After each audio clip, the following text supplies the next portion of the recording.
Prinsip yang ketiga, yaitu menguasai pembacaan ayat-ayat gharibah di dalam Al-Quran.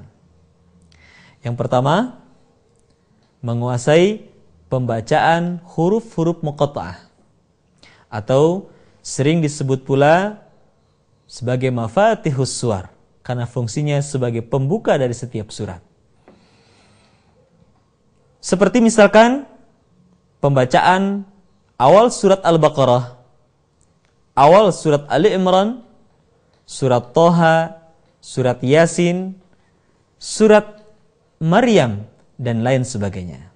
Mari kita pelajari langkah-langkah praktis di dalam metode QRQ untuk membaca huruf-huruf muqatta'ah berikut ini.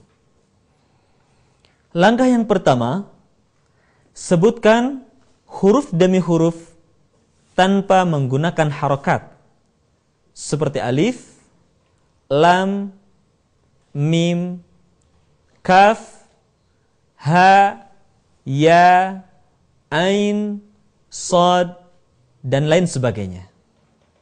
Kemudian langkah yang kedua, huruf-huruf nun, qaf, sod, ain, sin, lam, kaf, dan mim, atau sering disingkat menjadi sebuah kalimat naqussu asalukum yang memiliki bunyi akhiran. Suara kita panjangkan. Contoh, nun, qaf, sad, ain, sin, dan lain sebagainya. Sementara huruf-huruf ha, ya, to, ha, ro yang tidak memiliki bunyi akhiran, suara kita cukup diayun. Contoh, ha, ya, to, ha, ro. Kemudian langkah yang ketiga, huruf-huruf yang terakhir pada nun, qaf, sod, ain, sin, lam, kaf, dan mim kita ucapkan sesuai dengan karakter huruf yang dimilikinya, seperti qalqalah, gunnah, dan lain sebagainya. Mari kita latih bersama contoh-contoh berikut ini. Bismillahirrahmanirrahim. Alif lam mim. Dzalikal kitabu la raiba fihi hudan lil muttaqin. Bismillahirrahmanirrahim. Yasin wal Qur'anil Hakim. Bismillahirrahmanirrahim. Kaf, ha, ya, ain, sad. Dzikru rahmati rabbika 'abdahu Zakariya. Bismillahirrahmanirrahim. Hamim,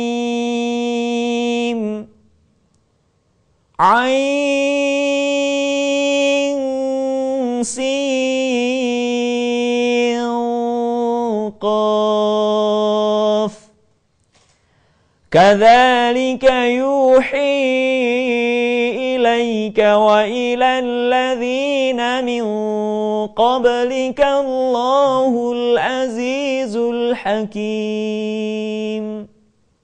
Demikian pembacaan huruf-huruf muqatta'ah.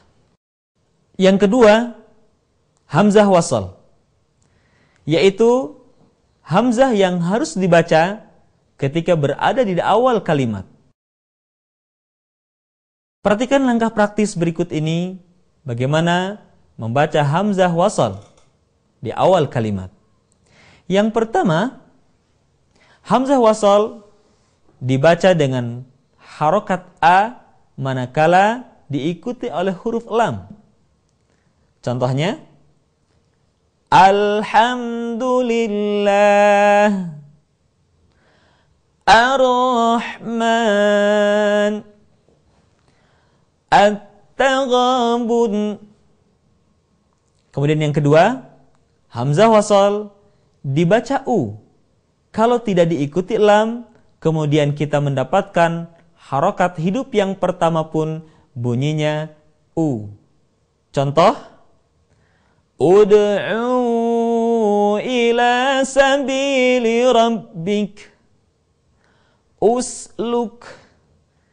Dan yang ketiga, hamzah wasal dibaca dengan harokat kasrah manakala tidak ada unsur pertama yaitu lam dan unsur yang kedua yaitu huruf yang pertamanya bukanlah U.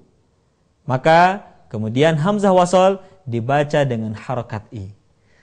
Contoh, Ihdinas siratal mustaqim, Irji'i ila rabbik, Ittakhadhu aymanahum.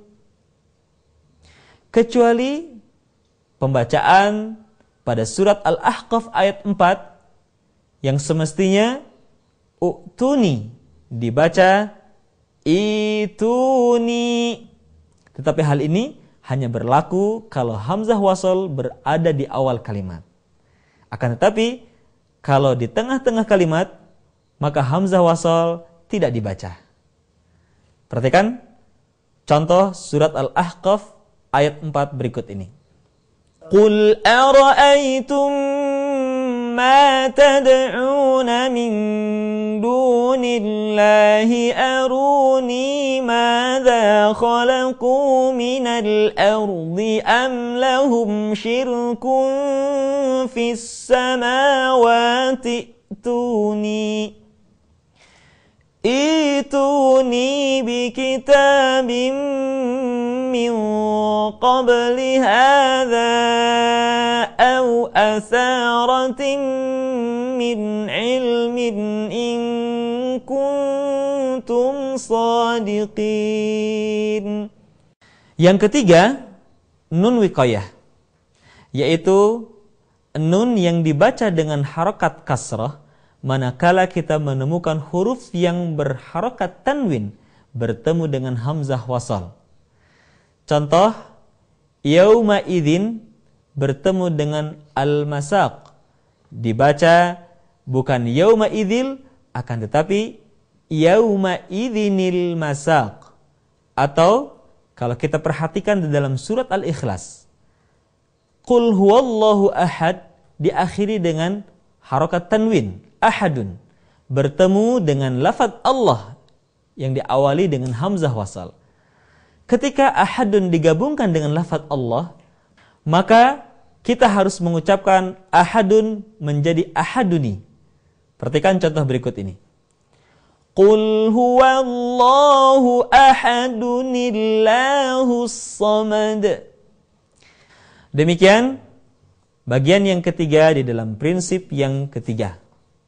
Yang keempat, ayat-ayat sajadah, yaitu ayat-ayat yang di dalamnya terdapat perintah sujud dari Allah Subhanahu wa taala. Oleh karena itu, kalau kita mendengarkannya atau membaca ayat-ayat sajadah, baik di dalam salat ataupun di luar salat, disunnahkan untuk bersujud terlebih dahulu. Adapun doa yang dicontohkan Rasulullah sallallahu alaihi wasallam ketika melakukan sujud tilawah, Allahumma laka sajadtu wa bika amantu wa laka aslamtu, sajada wajhiya lilladzi khalaqahu wa sawwarahu wa syaqqa sam'ahu wa basarahu bihaulihi wa quwwatihi tabarakallahu ahsanul khaliqin. Demikian ayat sajadah. Selanjutnya yang kelima, pembacaan ayat-ayat saktah dalam Al-Quran. Saktah adalah berhenti sejenak tanpa bernafas selama 2 harokat ketika kita membaca Al-Quran. Saktah terdapat di dalam 4 surat di dalam Al-Quran. Yang pertama, surat Al-Kahfi, akhir ayat pertama ketika memasuki ayat kedua. Yang kedua, surat Yasin ayat 52. Yang ketiga, surat Al-Qiyamah ayat 27. Dan yang terakhir, surat Al-Mutaffifin ayat ke-14. Perhatikan contoh saktah berikut ini. Walam yaj'al lahu 'iwaja qayyima. Surat Yasin ayat 52. Ya wailana man ba'athana min marqadina hadza ma wa'ada ar-rahman. Surat Al-Qiyamah ayat 27. Wa qila man raqa. Dan terakhir surat Al-Mutaffifin ayat ke-14. Kalla bal rana ala qulubihim. Demikian 4 surat di dalam Al-Quran yang di dalamnya perlu kita saktah. Sekali lagi, saktah berhenti sejenak ketika kita membaca Al-Quran tanpa bernafas selama 2 harakat. Selanjutnya, yang keenam adalah imalah. Imalah adalah membaca huruf yang berharokat fathah dimiringkan ke kasrah. Hal ini terdapat di dalam surat Hud ayat ke-41. Pada kalimat Bismillahirrahmanirrahim dibaca miring menjadi Bismillahirrahmanirrahim. Perhatikan contoh berikut ini. Wa qala rukabu fiha bismillahi majriha wa mursaha. Demikian contoh imalah yang terdapat di dalam surat Hud ayat ke-41. Mari kita lanjutkan pada bagian berikutnya, yaitu Ishmam pada surat Yusuf ayat ke-11. Ishmam adalah menampakkan dhammah terbuang dengan isyarat bibir ketika kita mengucapkan la ta'manna ala Yusuf. Perhatikan contoh ishmam berikut ini. Qalu ya abana ma laka la ta'manna ala Yusuf. Demikian contoh ishmam ketika kita mengucapkan surat Yusuf ayat ke-11. Selanjutnya kita akan membahas tashil yang berada di dalam surat Fussilat ayat ke-44. Tashil adalah membaca hamzah yang kedua dengan suara yang ringan. Perhatikan pembacaan tashil di dalam surat Fussilat ayat ke-44 berikut ini. Walau ja'alnahu Qur'anan a'jamiyyan laqalu laula fussilat ayatuh a'jamiyyun wa 'arabiy. Perhatikan kalimat a'jamiyun dalam Al-Quran tidak dibaca a'jamiyun, melainkan a'jamiyu wa 'arabi. Sekali lagi, perhatikan contoh tashil di dalam surat Fussilat ayat 44 berikut ini. Walau ja'alnahu Qur'anan a'jamiyyan laqalu laula fussilat ayatuh a'jamiyyun wa arabi. Selanjutnya kita beralih kepada naqal yang terdapat di dalam surat Al-Hujurat ayat ke-11. Naqal adalah memindahkan harokat hamzah ke dalam huruf sukun sebelumnya. Perhatikan contoh berikut ini.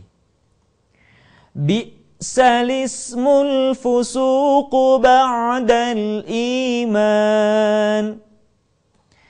Kalimat bi'sal ismul fusuqu berasal dari kata bi'sal ismu.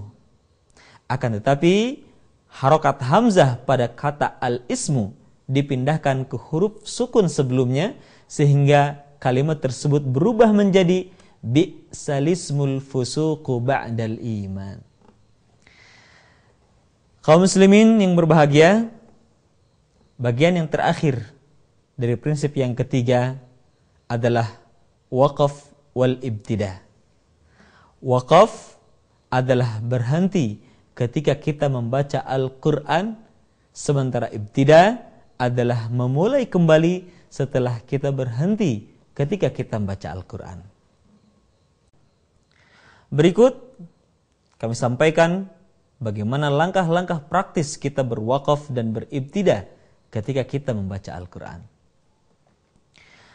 Langkah pertama, senantiasa berwakaf di akhir ayat dan melanjutkan ayat berikutnya tanpa mengulang terlebih dahulu. Contoh, wal asr innal insana lafi khusr illa alladhina amanu wa amilus salihati wa tawasaw bil haqqi wa tawasaw bis sabr. Itu langkah pertama di dalam berwakaf. Langkah kedua, kalau kita menemukan ayat yang panjang, maka ikuti saja tanda-tanda wakaf yang telah dituliskan oleh para ulama qiraah. Berhenti di tanda wakaf, maka cara beribtidah atau memulai kembali tanpa harus mengulang terlebih dahulu. Contoh, Dzalikal kitabu la raiba fihi hudan lil muttaqin. Seluruh tanda wakaf dalam Al-Quran diperbolehkan berhenti tanpa harus mengulang terlebih dahulu, kecuali satu tanda, yaitu lam alif yang berarti mamnu'u lil waqfi, yaitu dilarang berhenti. Kemudian langkah yang ketiga, ketika kita menemukan ayat yang panjang, kemudian kita juga tidak menemukan ada tanda-tanda wakaf di dalamnya, maka kita berhenti di akhir nafas yang kita miliki. Contoh, Jannatun tajri min tahtihal anhar. Kita berhenti di sini, bukan akhir ayat. Dan tidak ada juga terdapat di dalamnya tanda wakaf. Kita berhenti dengan satu alasan, nafas kita habis. Oleh karena itu, berhentilah di akhir nafas yang terakhir yang kita miliki. Untuk kemudian, kalau kita tidak yakin akan kesempurnaan makna yang dimiliki, maka ulanglah terlebih dahulu satu atau dua kata sebelumnya. Contoh tadi, lahum jannatun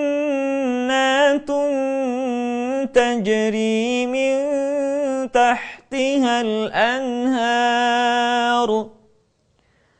Jannatun tajri min tahtihal anhar khalidina fiha abada. Atau dalam ayat yang lain, alladzina yu'minuna bil ghaibi wa yuqimuna as-salah وَيُقِيمُونَ الصَّلَاةَ وَمِمَّا رَزَقْنَاهُمْ يُنْفِقُونَ. Demikian, kalau kita berhenti di akhir nafas, maka kita lanjutkan sampai kita menemukan tanah wakaf atau kita berhenti di akhir ayat. Demikianlah kaidah-kaidah praktis di dalam berwakaf ketika kita membaca Al-Quran. Memang Al-Quran ketika kita baca dengan baik dan benar, disertai dengan penuh kekhusyuan dan penuh harap kepada Allah Subhanahu wa Ta'ala, Al-Quran memberikan ketenangan, memberikan ketentraman tersendiri dan keasyikan tersendiri bagi kita. Oleh karena itu, berharaplah terus kepada Allah Subhanahu wa Ta'ala agar kita digolongkan oleh Allah Subhanahu wa Ta'ala termasuk hamba-hambanya yang istiqamah bersama Al-Quran, baik membacanya, mengkajinya, menghafalkannya, ataupun mengamalkannya dalam kehidupan kita sehari-hari. Selamat menikmati hari-hari indah bersama Al-Quran. Assalamualaikum warahmatullahi wabarakatuh.